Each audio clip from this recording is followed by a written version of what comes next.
the circus today with our neighbor Mrs. Haskins.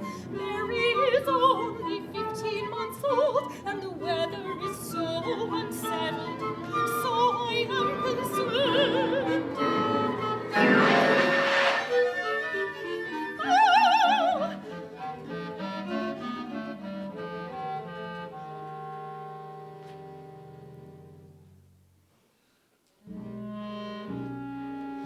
I fear something awful has happened. Richard! She's dead. Mrs. Haskins is dead. Lightning struck the exposed root of the tree that had sheltered her. 2 others died too. And Mary? She was in her arms at the time. Mary is lifeless. But there still may be a chance. If you dunk her in warm water, she may revive. She was always a dull child, one with a sad look in her eye. But on top of that, she was a replacement child.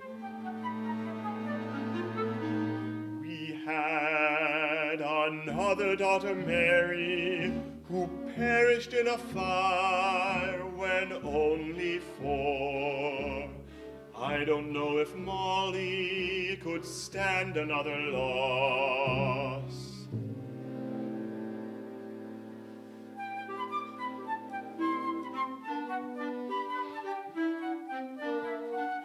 The circus is not welcomed now.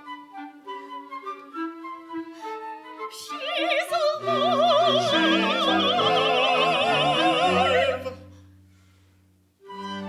And with a sparkle in her eye.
coming today. He has something to tell me right now, right away.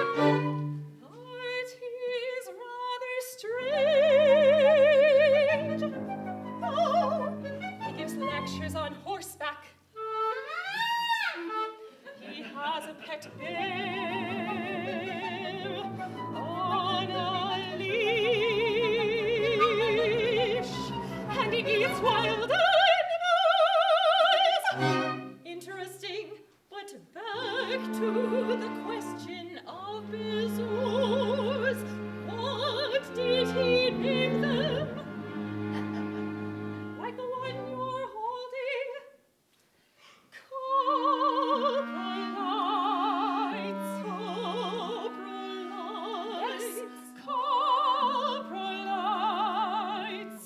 which are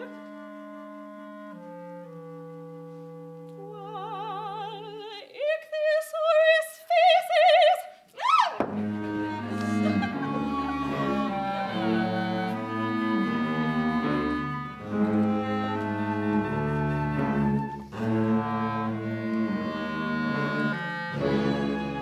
My mother and I were very poor.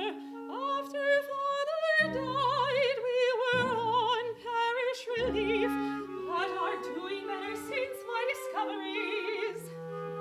I bought this house. Still, we sell things. Someone's coming. Who is it? It may be Dr. Buckland. It is.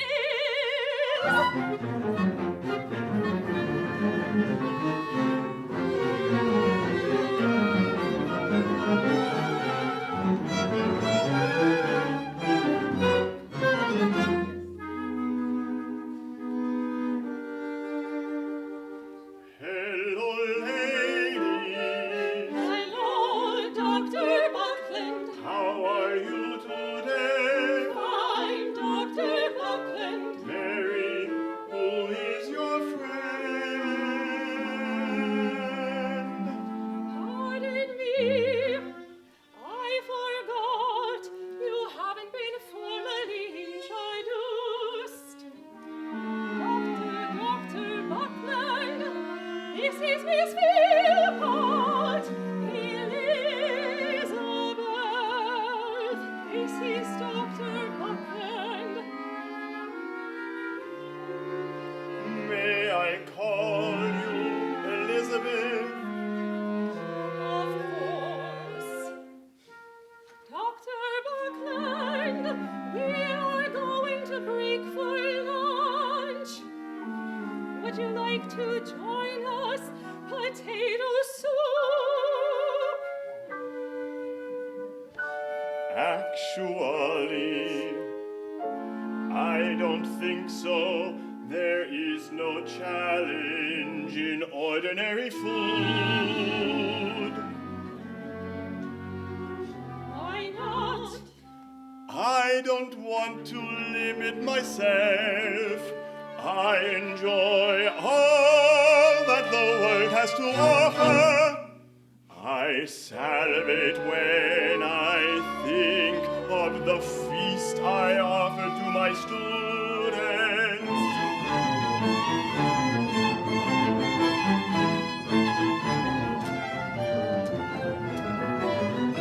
Mice on toast with a little fly or two, earthworm garnish, and then we'll make some stew. Raccoon salad with an ear of cat, caterpillar morsels peppered with some gnat. Let us take advantage of all that is there in the animal kingdom. Can we accept the dare? Can we accept the day? In the animal kingdom and all that is there.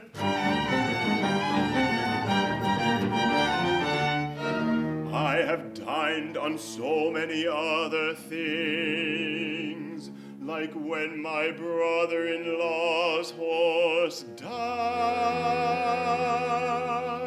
Oh, what did you do? It was such a nice horse, dapple gray, very dependable. And once I looked into its mouth. Very nice teeth, very nice gums. But the part I liked most was its magnificent tongue. So when the horse died, I had its tongue pickled. It's pickled. It was palatable, even tasty. It lasted more than a month. Can we talk of other things, please? Certainly. Shakespeare's witches used a tongue of dog, eye of newt, and toe of frog. Sometimes I prefer a larger thing, boiled elephant trunk or rhinoceros pudding. Let us take advantage of all that is there in the animal kingdom. Can we accept the dead? It is hard to defend. In the animal kingdom and all that is there.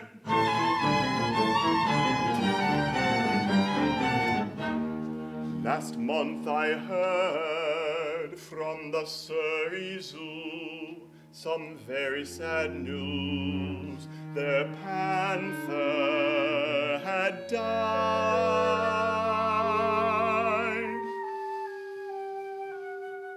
It had been dead for 2 days. They had buried it.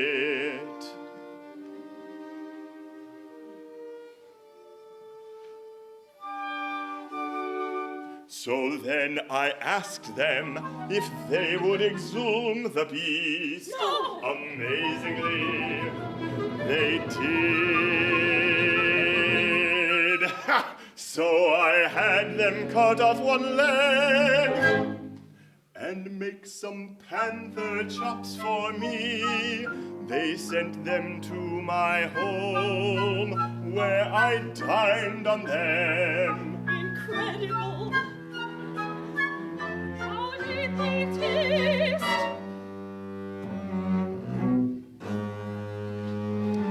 They were terrible.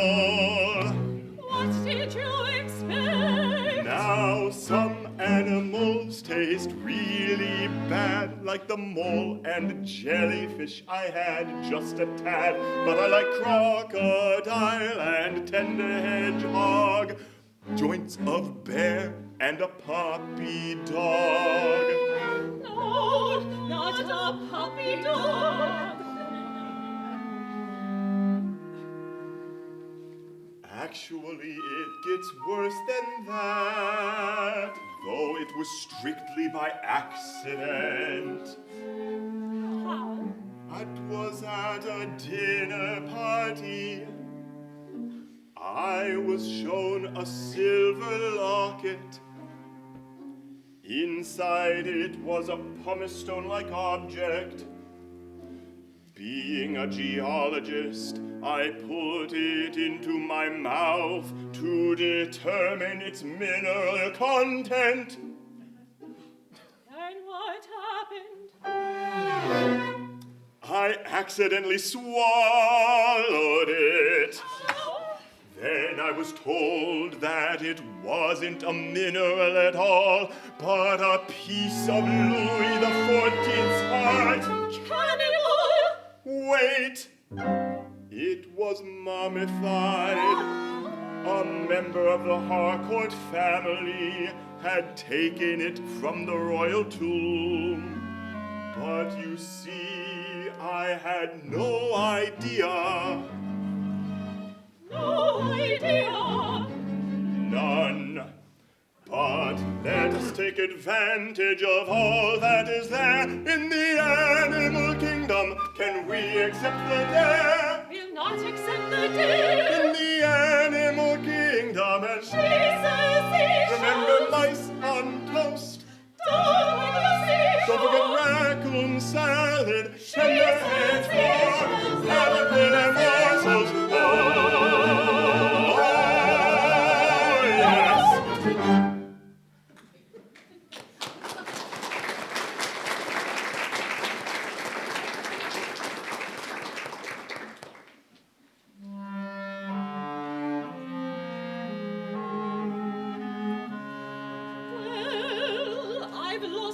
appetite for now. I think I'll go shopping.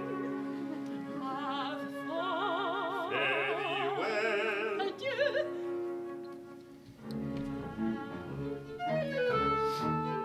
I am in anticipation of the news you bring. Is it good or is it bad?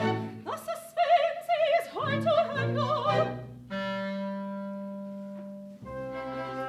Now, Mary, the news is twofold. Some good, some maybe not so good. It's how you accept it. You dance around it. Please tell me now.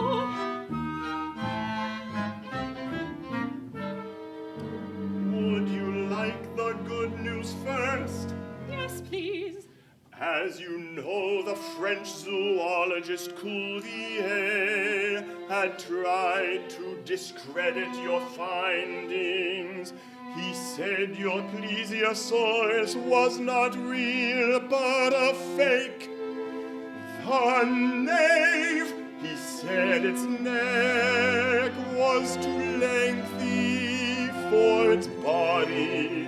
So I heard. So the Geological Society of London arbitrated the case.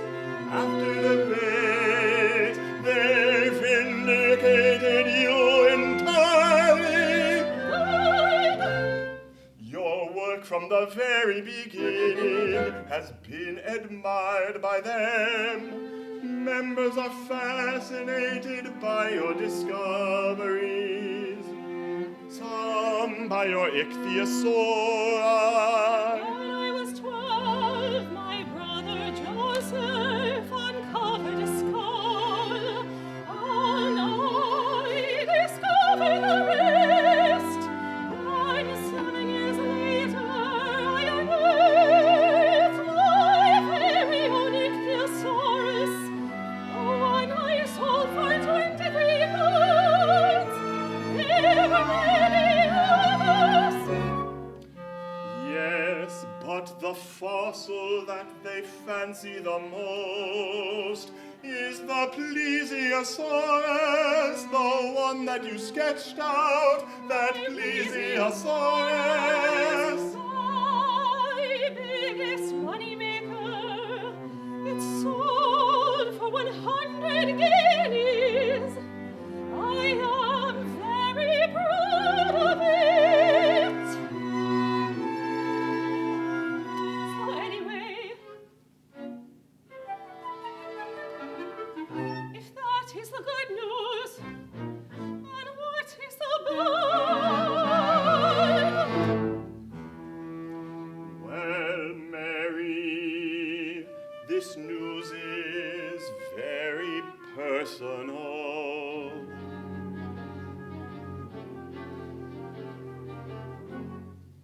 Is it about Henry? Do you know already? Oh, I don't know much about him these days.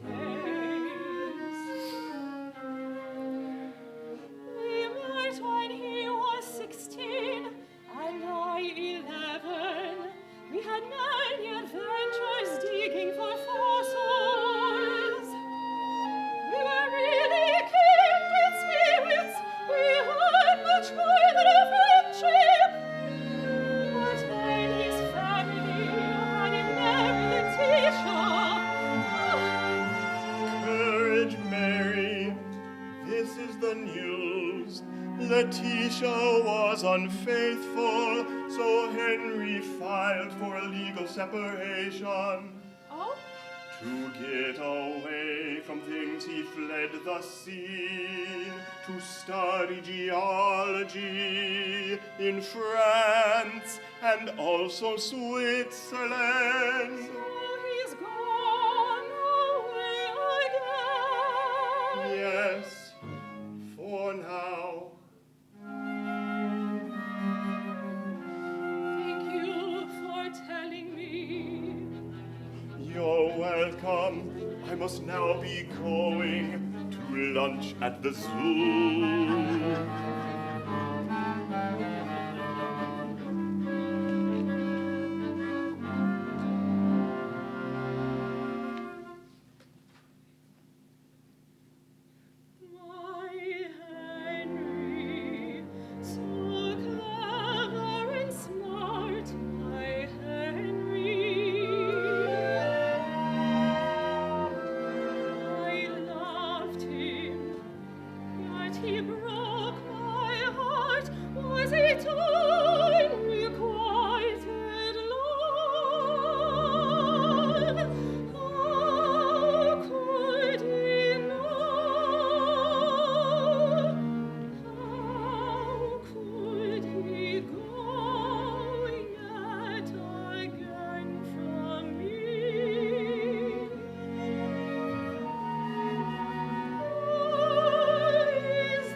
Church-going people.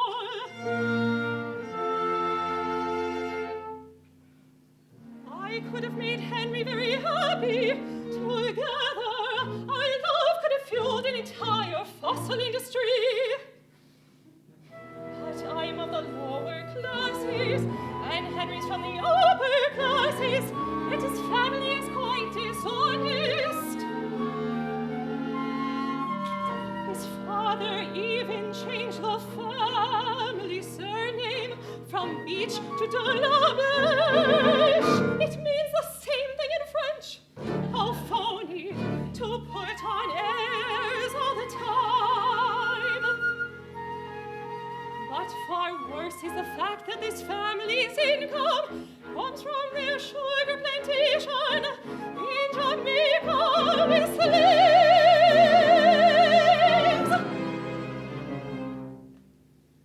After all of it, was it just an accident of birth?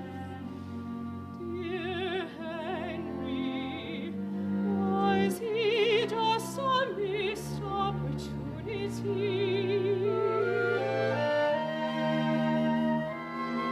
I loved him, but with him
Henry de la Vache, then my dog dying, then losing my life savings to swindlers of 300 pounds. I've copied out a poem from Magdalena. It just about sums things up. Oh, turn not such a withering look on one who can still feel that by a cold and hard rebuke an outcast's missionary's zeal. My mother said to me, "You are a mystery, will that be true?" She also said to me, "You are a history, I feel so blue." And then Gideon Mantle, a geologist, called me a prim and proper figurewoman. Oh, it hurt me so. One more insult to know. This world has used me so unkindly. I fear it has made me suspicious of everyone.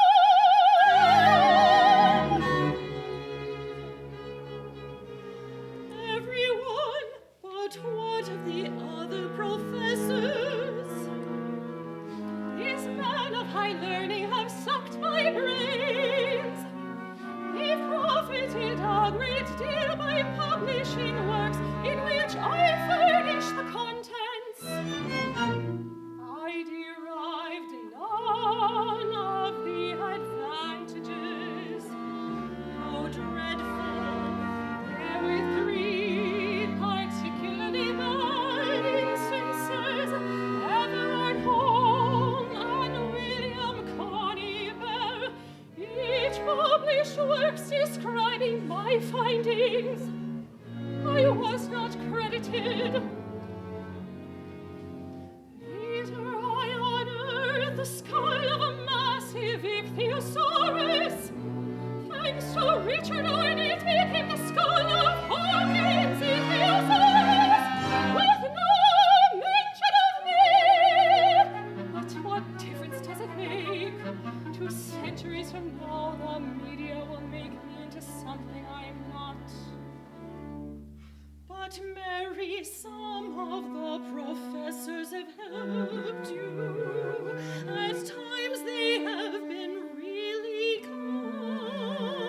Then Colonel Burt, who had bought so many of your things, he sold his collection and gave you the profit, so you and your mother could keep your furniture. Ah, yes, I remember now. And Dr. Buckland has always been fair. He gives you credit when others don't care. He does. And then there's Henry, of course. Henry, who printed his Durrier Antiquior and gave all the proceeds to you. You're right. These 3 have helped me out of many desperate situations. But others have incurred my wrath. 2 of them, Richard Owen and Reverend Conybeare, coming today. Maybe they won't stay long.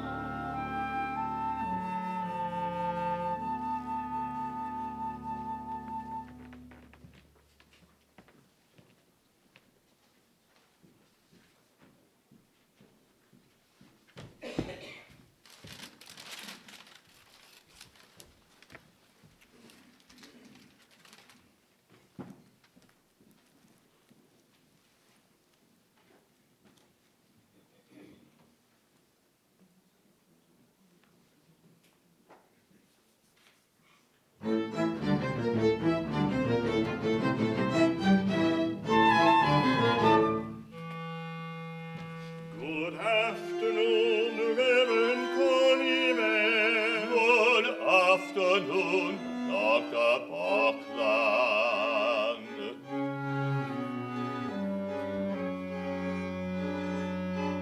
I say, where is Richard Owen?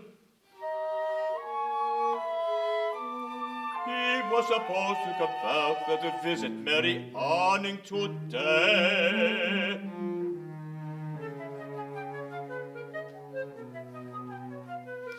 Maybe you scared him off. How? By taking him to Axminster and making him sit through one of your lengthy sermons. Oh, why should the three of us go to see Mary Anning? She's a dissenter and a woman. A dissenter and a woman. A proprietor at best. A proprietor at best. A dissenter and a woman. You already said A that. dissenter and a woman. You can stop now. Besides, you are only half right. What do you mean? You may not know this, but Mary converted to the Church of England over a decade ago. She now is one of us. Not at all. She's a carpenter's daughter. A carpenter's daughter. A proprietor at best. A proprietor at best. A carpenter's daughter. You already said A that. carpenter's daughter. You can stop again. You of all people should know that the child of a carpenter might be capable of doing great things. All right then, but she's still a proprietor, mainly after money. I concur with that assessment. Owen. And her prickly personality is hard to deal with. You haven't even met her. I joked with my father-in-law that I was going down to Lyme Regis to make love to Mary Anning. How careless you are! It's true her youth is gone, but she deserves respect. But she is after money. But she has to support herself and her mother, and what better way than to sell what she has found? But she should leave the reporting to us. So you'll become famous from her discoveries. It hardly seems fair. We disagree. We are proud of all of our writings. As well you should be, but she is proud too. She was nearly destitute last year. There had been no discoveries for a while. Then the British Association for the Advancement of Sciences came to her rescue. It was a great day. They gave her an annual civil list pension. I heard that you had something to do with it. Well, yes. So how much is it? Only 23 pounds. At least it will keep her from starving. But Not much else. What skinflints? At least she'll be eating potatoes. The same society just gave me 200 pounds to support my research. What? 200 pounds. That is ridiculous. That's twice the dough that Mary receives. You are reaping the harvest of others. And this type of thing has caused Mary to become so bitter and resentful. And also outspoken.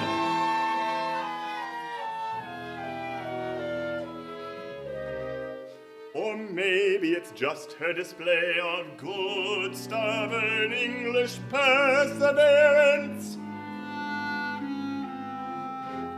The The society of her own class is now distasteful to her.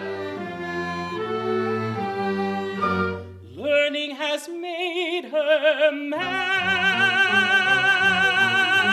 She has no use for tradesmen or workers in the college.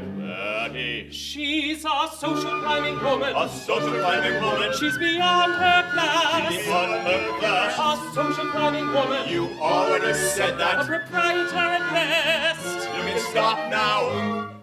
She doesn't care to associate with the upper classes either, unless it is with someone who shares her interests. She has said that young dandies of the upper class are numbskulls, not men. She has done so much for science. Her unearthing of all kinds of fossils has made her quite famous.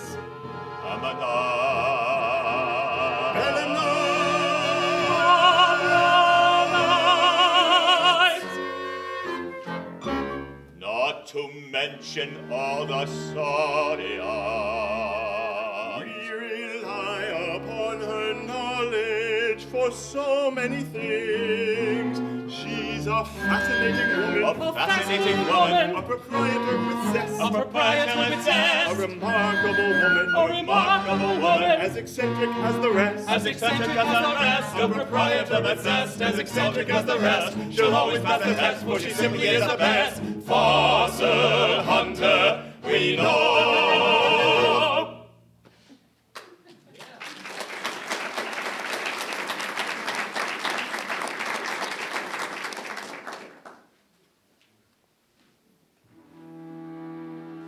I feel embarrassed over what I said before. Maybe I should not go with you. Balderdash. Let us go on with our geological excursion in search of former worlds. To Black Van Cliff, to Church Cliff, to the beaches, wherever we may find her, she is the eminent fossilist of our age.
Very seldom they write up a grave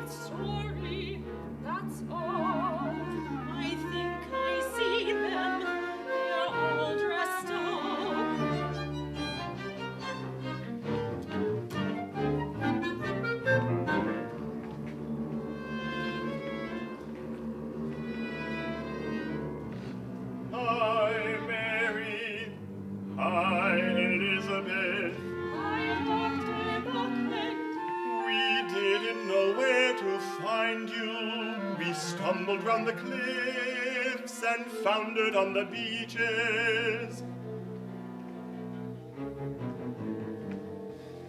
Mary, I am Richard Owen. Undoubtedly you have heard of me. Undoubtedly, you are familiar, Reverend Oliver. We have met many times before, but I forget. Just what is it you do?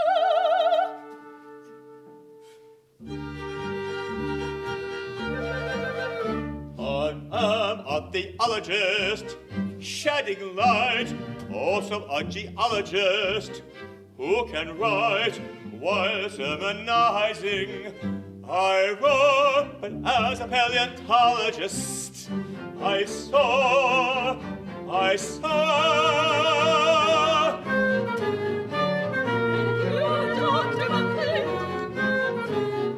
I don't, well, all right.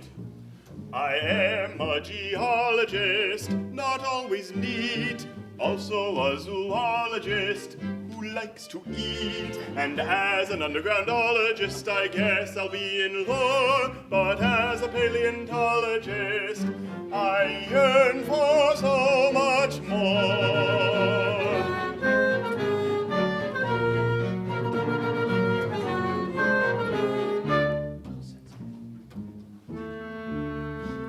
It's my turn. If you say so. I am an anatomist, very bright, and as a biologist, always right. I write articles that scholars can't ignore, but as a paleontologist, I score.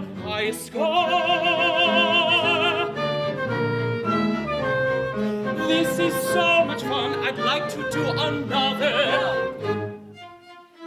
Give him a chance, it can't be any worse. I am an anatomist who can speak, and as a biologist, not so meek. In the lab I always dissect to the core, but as a paleontologist, I score.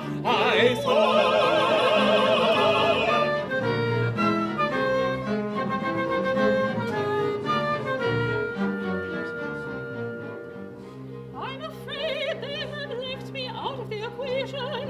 Alas, you are a professional fossil hunter, A fossilist. No, a fossilologist. Certainly. You are a fossilologist who can dig. Some of your discoveries are really big. You've uncovered wonders along the shore, but as a paleontologist,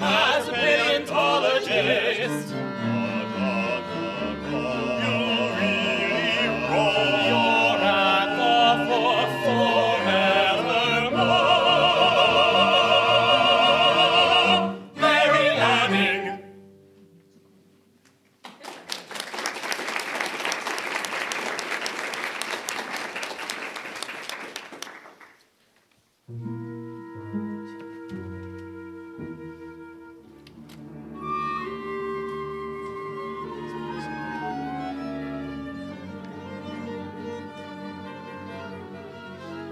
We have been here an hour and turned up nothing of importance. Hey, Coney Bear, let's look beyond that point. Okay.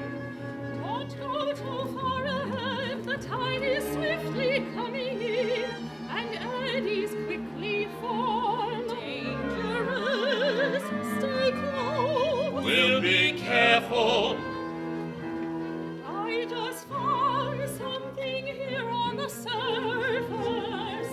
It may be a coprolite, or a shell, or a crocodile tooth. Mary, it's always exciting. What we have here is the eternal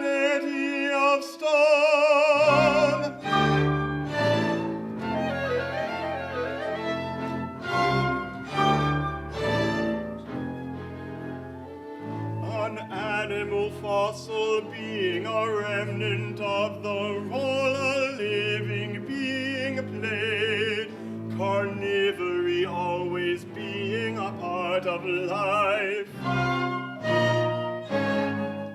Misery and death through time is transformed into purpose and goodness. So eloquently stated. I'm concerned the tide is coming in and we shall perish. Or at least be battered by the waves or falling rocks. We'll be crushed to death. Tree, wasn't your D'Andre crushed to death in a storm? Yes, it quite upset me. A cliff fell upon him, killing him right before my eyes and close to my feet. The tide rushes rapidly now, And we'll be swamped. Oh, and you're not helping. You have caused me considerable grief. we have. You have taken my work as your own, reading of this and talking of that.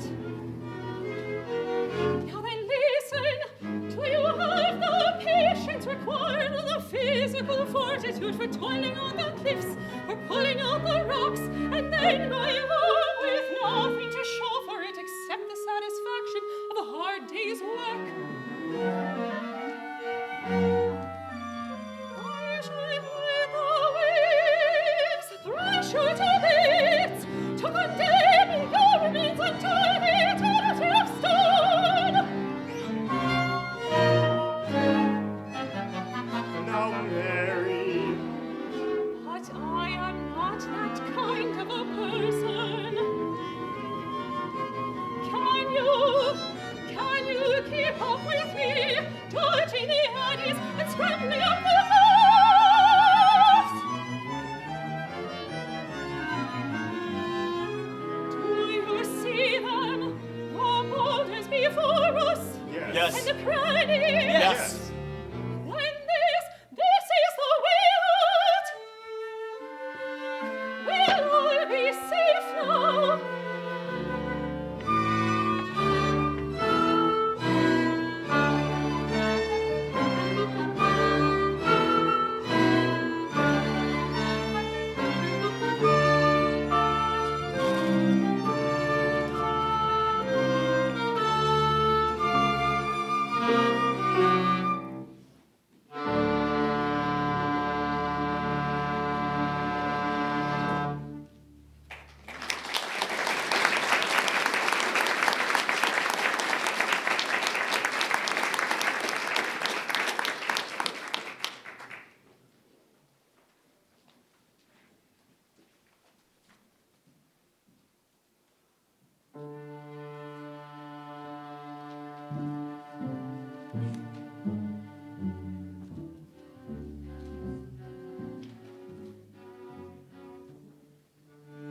I, Henry de la Beche, President of the British Geological Society, cannot close the notice of our losses by death without adverting to that of one who, though not placed among the easier classes of society, who had to earn her daily bread by her labor, contributed her talents in untiring researches in no small degree to our knowledge of the great Neleosaurians and other organic life entombed in the vicinity of Lyme Regis.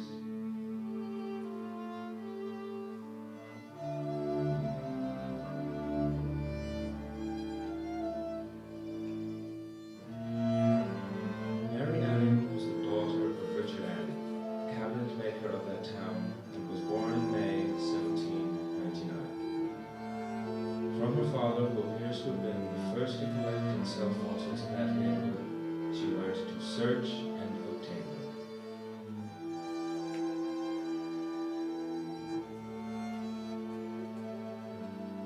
Her future life was dedicated to this pursuit by which she gained her livelihood. There are those among us in this room who know well how to appreciate the skill she employed, from her knowledge of various works as they appeared on the subject,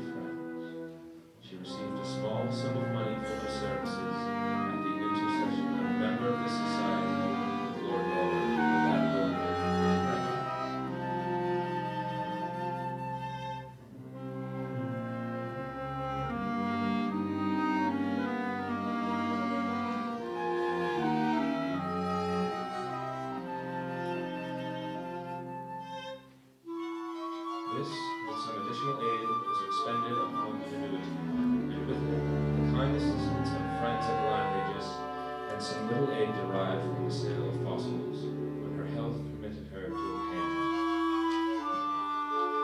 She bore with fortitude the progress of the cancer on her breast, until she finally sunk